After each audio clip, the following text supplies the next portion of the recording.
detachment, and they were really whipped.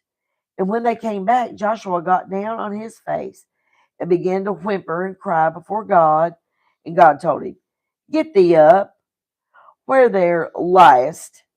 Why there do thou liest, thou upon thy face? Israel has sinned." That's Joshua 7, 10, and 11. Now, that sin had to be confessed and put away before God would give Israel the victory. This is what you and I must do if we're to overcome the flesh.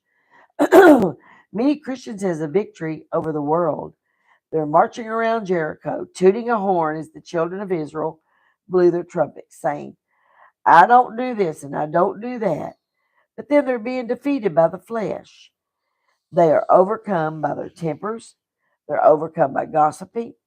One Christian man came to me and said, "Why in the world is it I just continue to lie about everything?" That's funny. At least he wasn't in denial, was he? Well, that's what the flesh will do.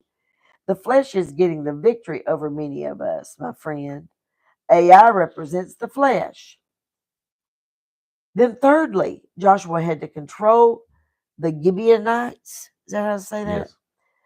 They were clever sky rascals. They lived just over the hill. They took old moldy bread and wore out shoes and made everything look as if they'd come along the journey. They came into the camp where Joshua was and said, "Brother, we've heard about you. We've heard how God delivered you from Egypt, gave you victories over Sihon and Og, and we want to make a treaty with you. We want to be your friend." And you can look that up in Joshua 9, 4 through 11. That's the way of the devil. He approaches us in this way.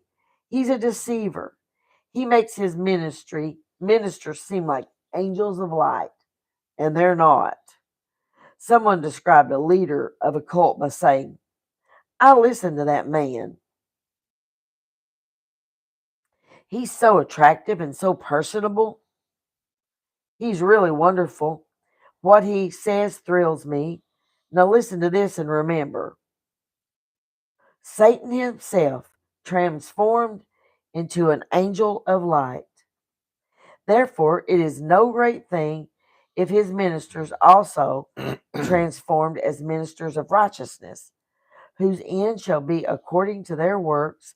That's 2 Corinthians 11, 14 and 15. Do you think that the devil is going to knock at your door and say, "Look, I'm the devil. I'm here to take you in. I'm here to fool you"? Obviously, that's not the way that he does.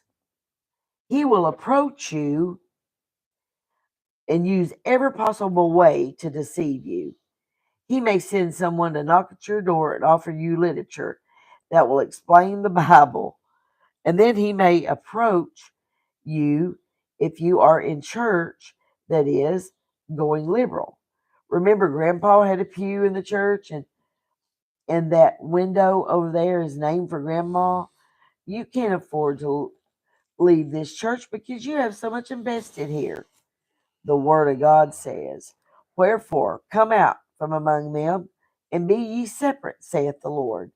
That's 2 Corinthians 6 and 14. I'm sorry, 6 and 17.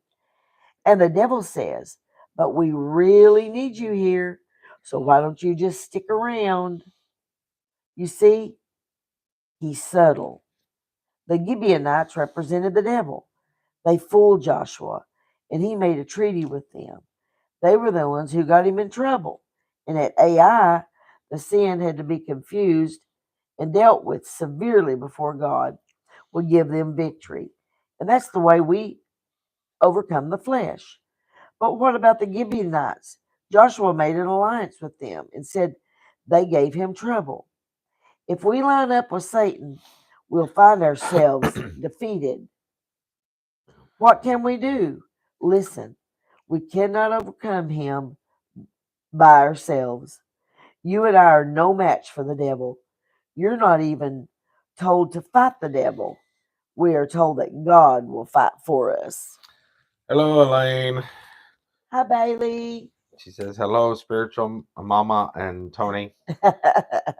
Love you too." Love you. big heart